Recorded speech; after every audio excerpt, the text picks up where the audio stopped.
بھی فیصلہ کرے گا انشاءاللہ وہ مثبت فیصلہ کرے گا۔ عبدالرحمان صاحب، آپ صبح سے آپ نے 2-3 دفعہ کوشش کی ہے آج جو اپنے وہ اسے ناظرین کو دکھانے کی، لیکن آپ کو مشکلات کا سامنا کرنا پڑا ہے۔ ہم پہلے خود شرمندہ ہیں ایسے واقعے سے، لیکن آپ کیا کہیں گے کہ آپ کے کیمرہ مین کو 2 دفعہ ایک ہی پینل کے کسی لوگوں نے دھکے دے کر باہر کیا ہے؟ اس کی کیا وجہ ہو سکتی ہے؟ آپ کے ساتھ ان کی کوئی ذاتی دشمنی ہے؟ آپ نے کوئی ان کے خلاف کوئی پروگرام کیا ہوا ہے؟ آپ نے ان کو کور نہیں کیا، اس کی کیا وجہ ہے؟ جی بہت شکریہ مظہر صاحب۔ دیکھیں، جب ہم پہلے صبح سویرے آئے تو ہماری ہمیشہ کوشش یہی رہی ہے کہ ان بائسڈ ہو گئے تو ہر کسی کو کوریج کیا جائے۔ تو میڈیا کا یہی کام ہے کہ کوئی بھی ایکٹیویٹی ہے، چاہے وہ سوشل ہو، چاہے وہ پولیٹیکل ہو، چاہے وہ جلسے جلوس ہوں، چاہے وہ انجمن تاجران کے الیکشن ہو، اس کو کور کیا جائے۔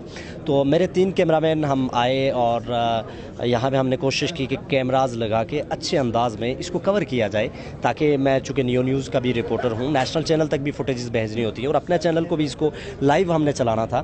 تو جیسے میں گیٹ سے اندر ہوا تو تاجر اتحاد پینل کے صدر جو ہیں سردار ارشاد صاحب، انہوں نے فلفور میں نے ان سے سلام کیا اور انہوں نے کہا کہ بالکل آپ اندر نہیں جا سکتے۔ میں نے کہا سر کیوں نہیں جا سکتے؟ انہوں نے کہا کوریج نہیں کر سکتے۔ تو میں نے کہا ہاں، الیکشن کمشنر کی کوئی پالیسی ہے، کیا ایشو ہے؟ انہوں نے کہا کہ یہ میرا مسئلہ ہے، میں آپ کو کوریج نہیں کرنے دوں گا۔ پھر خیر ہم نے اس کو کلوز کیا۔ ہم نے کہا کہ یہاں پہ تصادم نہ ہو، اور ہم کلوز کر کے آفس چلے گئے۔ جب ہم 1:30-2 بجے کے قریب یہاں پہ آئے تو ہمارے کیمرہ مین نے چاہا کہ ہم فوٹیجز لیں۔ ابھی رپورٹنگ نہیں تھی، کوئی پروگرام نہیں کر رہے، فوٹیجز لے رہے تھے، چھوٹے چھوٹے شارٹس کے لوگ ایکٹیویٹی جو کر رہے ہیں۔ تو اس پہ پھر صدر ارشاد صاحب نے ہمارے کیمرہ مین عبدالباسط کو دھکے دیے اور کافی نازیبہ الفاظ کا بھی اس کو سامنا کرنا پڑا۔ تو میں نے ان کے خلاف کوئی پروگرام نہیں کیا۔ میرا سوال ادھر ہی ہے، میں پوچھ رہا ہوں کہ آپ اس کو کیا سمجھتے ہیں؟ آپ کے ساتھ ان کی ذاتی دشمنی ہے؟ آپ نے کوئی ان کے خلاف پروگرام کیا ہوا ہے؟ آپ نے ان کی کوئی ریلی کور نہیں کی ہے؟ آپ کی کسی پینل کے ساتھ ہمدردی ہے، جانبداری ہے؟ اس کی وجہ کیا ہے؟ نہیں، ہرگز ایسی بات نہیں ہے۔ ہم نے ان کو بھرپور کوریج دی۔ جب اسٹوڈیو میں پہلا پروگرام ہوا، تینوں صدور کو ہم نے بلایا، ان میں سے دونوں صدر نہیں آئے۔ بار بار کہنے کے باوجود وہ کہنے لگے آدھے گھنٹے بعد آتے ہیں، کبھی کہنے لگے 1 گھنٹے بعد۔ پھر آخر ہم نے صدر شہزاد صاحب کا انٹرویو کیا اور ان پہ سخت کرٹیسزم کیا۔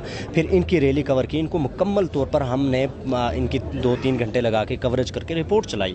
پھر ان کا موقف وہاں پہ بھی لینے کوئی ذاتی عناد نہیں ہے، کوئی ذاتی دشمنی نہیں ہے، دوستانہ تعلق ہے۔ وہ ہمارے بڑے ہیں، بزرگ ہیں، ہم نے ہمیشہ احترام کی نگاہ سے دیکھا ہے اور آج تک ہم نے کوئی تعصبات تکبرات کو بنیاد بنایا ہی نہیں ہے۔ مجھے اس کا کوئی علم۔ ہاں، ایک بات ہے، ہم نے چونکہ رات ایک ہمارا پروگرام جو کہ حالات حاضرہ پہ آپ بھی موجود تھے، تسلیم صاحب بھی موجود تھے، ہمارا ایک پروگرام ہوا، اس میں ہم نے انالائز کیا، تجزیہ کیا کون جیت رہا ہے، جو کہ ہم کسی کے پابند نہیں ہے کہ کسی کی مرضی کے گراؤنڈ ریالٹیز کو مد نظر رکھتے ہوئے میں نے جیسے کہا کہ سردار شہزاد صاحب جیت رہے ہیں، تو اگر اس کو بنیاد بنا کے ہمیں اس طرح کیا جا رہا ہے تو لیکن ہم پھر بھی اپنے ناظرین اور سامعین کو آج کے اس پروگرام کو کور کر رہے ہیں، چاہے ہمیں کوئی مارے، چاہے کوئی ہمیں زد و کوب کرے، ہم کور کر رہے ہیں۔